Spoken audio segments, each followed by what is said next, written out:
যাবেন? হ্যাঁ যাও। তুমি হ্যাঁ মই। তুমি রিক্সা চালাও? আবার মনে কি বলতে আছে, মুই তো ছোটবেলার থেকে রিক্সা চালাই। আপনার কোনো সমস্যা? এই খবরদার আমার সাথে ফাইজলামি করবে না। তুমি যে রিক্সা চালাও সেটা আমাকে বিয়ের আগে বলো নাই কেন? মুই আপনার কেন বলবো? আপনি কেডা? আমি কেডা মানে আমি তোমার বউ। আপনার চেহারা, চোখ, হাত, পা, গাল, গলা সবকিছু হুবহু আমার স্বামী সবুজের মতো। ম্যাডাম হয়েছে কি, এই দুনিয়াত এক চেহারা 7 জন মানুষ আছে, এর লিগেই আপনার স্বামীর সাথে মোর চেহারা মিলে গেছে, কিন্তু মুই আপনার স্বামী না। দোস্ত বাদ দে তো, তোর স্বামী রিক্সা চালাতে যাবে কেন? এইটা তো স্বামী না, চল তো। আচ্ছা ভাই আপনি আপনার শার্ট খুলেন, কারণ আমার স্বামীর বুকের মধ্যে একটা জন্ম দাগ আছে, কালো দাগ।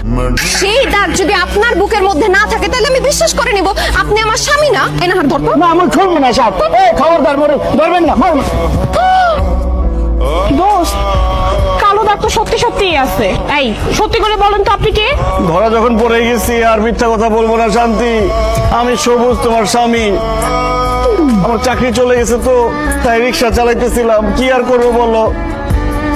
ছি শান্তি, ছি, তুই একটা রিক্সাওয়ালাকে ভালোবেসে বিয়ে করছস?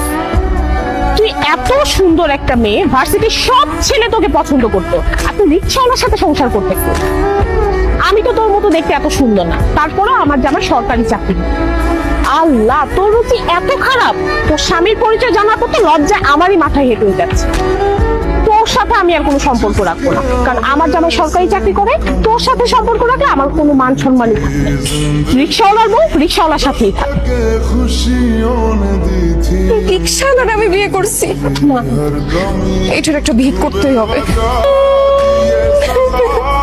এই শান্তি, কি হয়েছে? কান্নাকাটি করতেছিস কেন? এইরকম একটা ছোট লোক, একটা অশিক্ষিতর সাথে আমার বিয়ে হয়েছে। তুমি কোন সাহসে আমার ছেলেকে অশিক্ষিত ছোট লোক বলতেছো? অশিক্ষিত ছোট লোক বলছি কারণ সে রিক্সা চালায়। এখন আপনি বলেন, ও যদি অশিক্ষিত না হইতো তাহলে কি রিক্সা চালাইতো? সি সি, কি বলে? আমার ছেলে রিক্সা চালাবে কেন? এইটা আমি বিশ্বাস করি না। ধুর। বিশ্বাস করবেন কিভাবে? ছেলের ব্যাপারে তো কোনো খোঁজ খবর রাখেন না।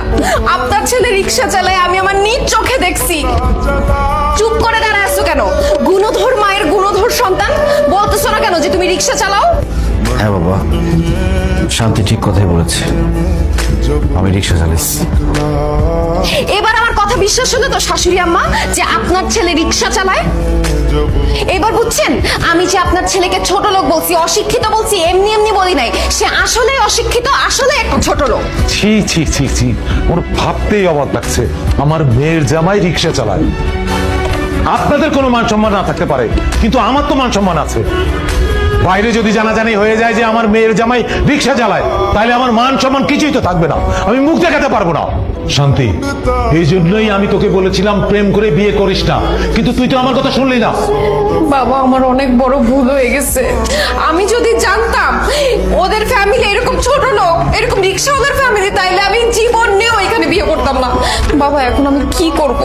যাই করো শান্তি, আমার সংসারটা ভেঙে তুমি চলে যাও না। তোমার সাথে আমি সংসার করতে চাই, আমি তোমাকে ভালোবাসি। ঠিক আছে, তুমি যদি আমার মেয়ের সাথে সংসার করতে চাও তাহলে আমার একটা কথা রাখতে হবে। কি কথা রাখতে হবে বলেন? তুমি তোমার এই বাবা মাকে ছেড়ে আমার বাড়িতে গিয়ে ঘর জামাই থাকতে হবে।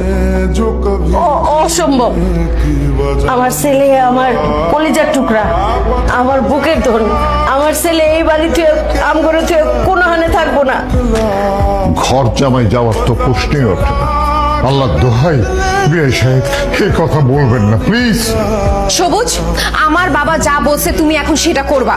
তুমি এখন আমাদের বাসায় যাবা, আমাদের বাসায় ঘর জামাই হয়ে থাকবা। অসম্ভব। প্রয়োজন পড়লে আমার ছেলেরে আমি ভিক্ষা করে খাওয়াবো, তাও আমার ছেলে আম করে চাইরে কোথাও যাইবো না।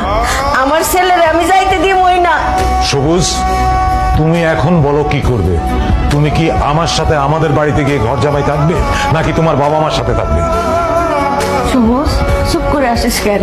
তুই ক, তুই তোর মায়ের সাথে থাকবি। ক। আজকে রাতটা আমাকে সময় দেন, আমি কালকে আপনাকে জানাচ্ছি। শান্তি, আমি এখন গেলাম। যেভাবেই হোক জামাইকে আমাদের বাসায় নিয়ে যেতেই হবে। তুই জামাইকে রাজি করা, আমি কাল সকালে আবার আসবো, তোকে আর জামাইকে নিয়ে যাবো। যা, ব্যাগটা গুছিয়ে দেন।